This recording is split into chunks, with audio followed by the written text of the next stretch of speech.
might want to pay that. You tip our head to unbelievable artist, man. I read his book too. Phenomenal.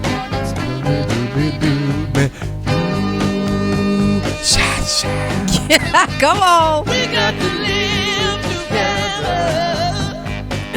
Man, 919-890-6200.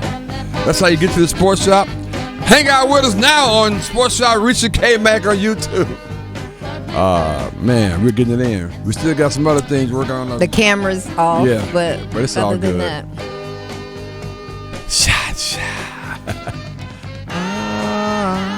Hey, the best for the sports shop, Reese and K-Mac. That's our podcast.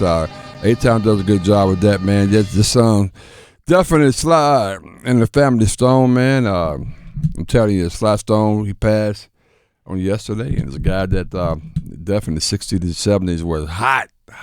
I had another song. What's the song? I don't dance to the music. Boom, boom, boom, boom, boom. Boom, boom, boom, boom, boom, boom, boom, boom, boom, boom, boom, boom, boom. I'll tell you, it's Sly and Family Stone. And a lot of people don't realize this. Larry Graham, who played with so many people, he played with Sly and Family Stone. He played with Boosie Collins. Well, actually, it was Parliament for a minute. Mm-hmm. You're like, wow, he played a lot of people. And who is, Larry Graham is, of course, is Drake's uncle. Who? Tells me I'm one in a million. Love has played its games on me so long. Come on. Oh, man, we having fun. Hey, might as well. And DJ, with Pam told me what you put in the chat, I chuckle. The great Walt Davis told me, go. You got to get your together. He ain't got it together yet. We trying to DJ. get together this morning, DJ. He can't get in. I'm working on it, man. I'm trying to get it together, but it ain't working today. But no, sometimes things just don't work the way you want them to. You have to just move on to the next phase. How about that, Pam? That's right. That was funny, DJ. Wow, man. And that was also just, we talked about tennis in the last set. There are several people who agree with me about the difference, how, when you're comparing female tennis players versus the male tennis players. Mm-hmm. The 2.5 hours with the women's French Open versus the travel to Atlanta. And back, to Atlanta, yeah.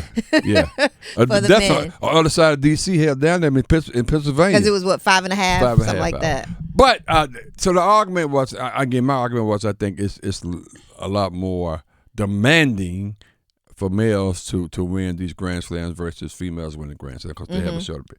And that can go on. But something came up on the Mike Carter's morning show yesterday that I'm on every Monday. Transgender individuals, are you good with transgender individuals participating in, for example, an individual that once was born a male and is not anymore participating in female sports, like track and field? Mm-hmm. How you feel about that? It just kind of seems like an unfair advantage. Yeah. Yeah. Genetically, it's unfair. Right. Regardless. If I was competing, I would. Yeah. I would be upset. I when that topic came up, it was very emotional topic for a lot of people because on both sides of the conversation. Yeah. So if it's 4 or 5 of you guys, how many? On my how was it ratio wise? What do you? It was 3 guys, 1 females on there. Okay. Yeah. And the majority said.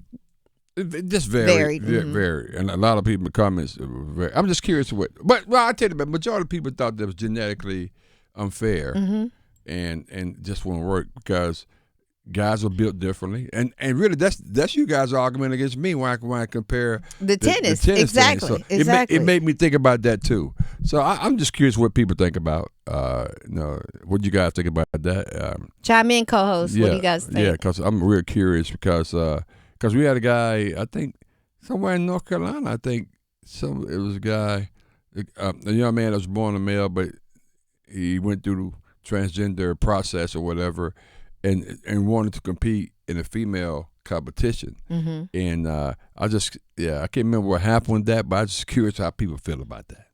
Yeah. 919-890-6200. Again, we are getting to the end of the day.